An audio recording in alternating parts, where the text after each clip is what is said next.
Alors, bienvenue dans cette rencontre du Master Conseil éditorial qui portera aujourd'hui sur la communication et la communication, enfin la communication publique en lien avec la communication scientifique. Donc, l'idée de ces rencontres, c'est de faire un lien finalement entre les étudiants du Master Conseil éditorial. Donc, le Master Conseil éditorial, pour ceux qui ne nous connaissent pas, c'est un master de communication éditoriale qui est dédié à tous les étudiants qui viennent des sciences humaines au sein de la Faculté des Lettres de Sorbonne Université et bien sûr au-delà. Et donc, notre idée, c'est de former en 6 mois de cours et 6 mois de stage des étudiants au métier de la communication avec un solide bagage préalable dans l'apprentissage des sciences humaines. Et donc, on ne s'arrête pas de réfléchir quand on commence à se professionnaliser ou à entrer dans le monde professionnel, mais au contraire, on profite de son expérience, voilà, de son bagage pour enrichir sa pratique professionnelle. Et c'est ce qu'on fait ici avec les étudiants du master, mais aussi avec les anciens, avec les personnels de Sorbonne Université, avec des professionnels qui viennent de la communication, mais aussi au-delà des métiers de la science, voilà, des métiers de la transmission, de la médiation.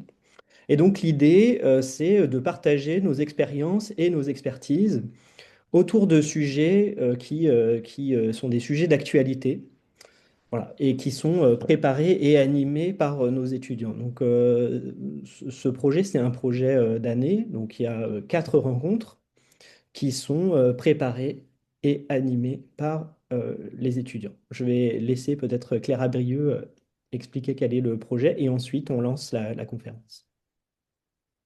Oui, alors, bonsoir, je me présente, moi je suis Claire Abrieux, je suis chargée de communication numérique à la Bibliothèque nationale de France et je suis aussi enseignante, dans le master, conseil éditorial.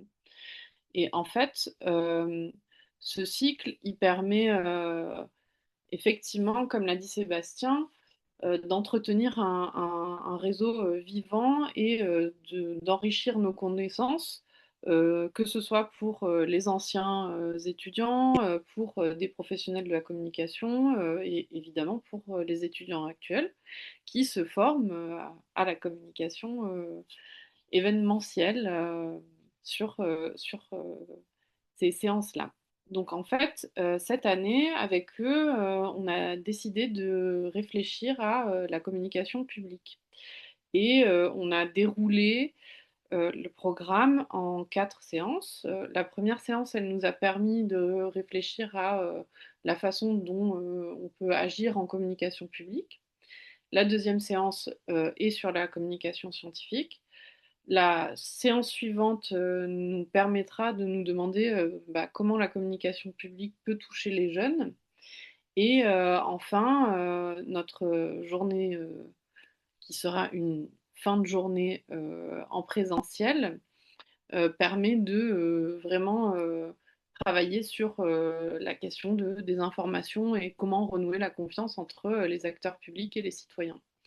C'est donc des, des séances qui sont la plupart en visio et qui se concluent par vraiment un événement en présentiel le jeudi 19 mars. Donc on vous répétera les prochaines dates. Et en tout cas, ce soir, on va déjà laisser la parole aux étudiants qui vont pouvoir voilà, introduire cette séance et vous présenter les, les intervenants et intervenantes de ce soir. Donc, les étudiants, c'est à vous la parole. Merci, je m'appelle Garance Tossac. Avec Ruben, on a été en charge d'organiser cette table ronde. Bonsoir à toutes et à tous. Donc merci à nos invités, Marie-France Dignac et Laurent Petit, de participer à cette table ronde. Et merci à toutes celles et ceux qui nous écoutent actuellement. Malheureusement, on a deux de nos invités qui n'ont pas pu être présents ce soir. Donc, il y a Anthony Laurent, qui est rédacteur en chef du journal de Sciences Critiques, ainsi que Anne-Laure Goyet, qui est chef de communication à la NSM, n'ont pas pu être présents. Mais en revanche, nous avons un entretien avec Anthony Laurent qui sera diffusé tout à l'heure.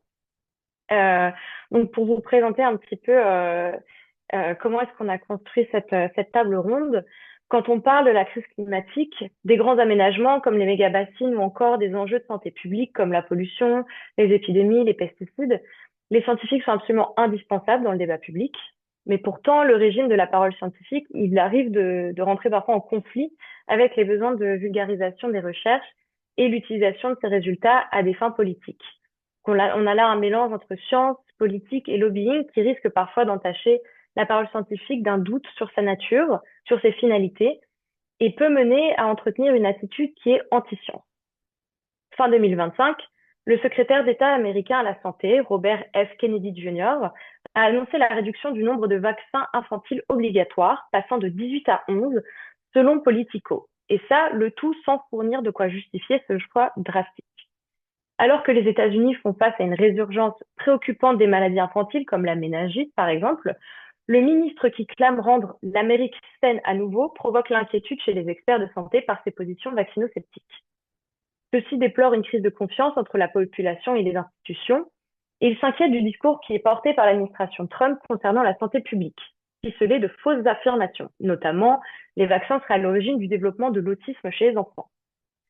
Face à ces événements, nous souhaitons interroger la nature de la communication scientifique, quels sont en lien avec les acteurs publics et privés, et comment celle-ci s'organise.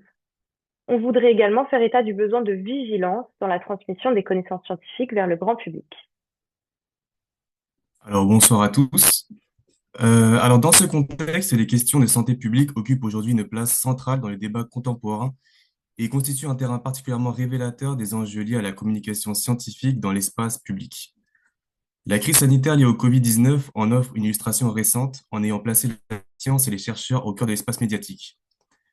Sans se limiter à ce seul domaine, cet épisode a mis en lumière les interrogations auxquelles peuvent être confrontés les acteurs scientifiques lorsqu'ils s'adressent à un large public, notamment en ce qui concerne leur rôle, leurs responsabilités et leur positionnement.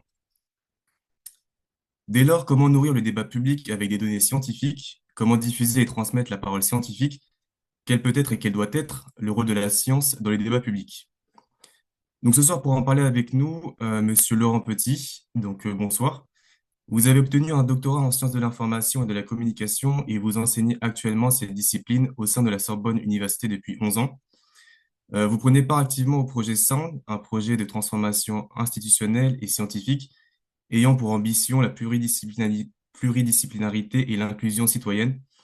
Vous aurez l'occasion d'explorer ce projet lors de votre intervention.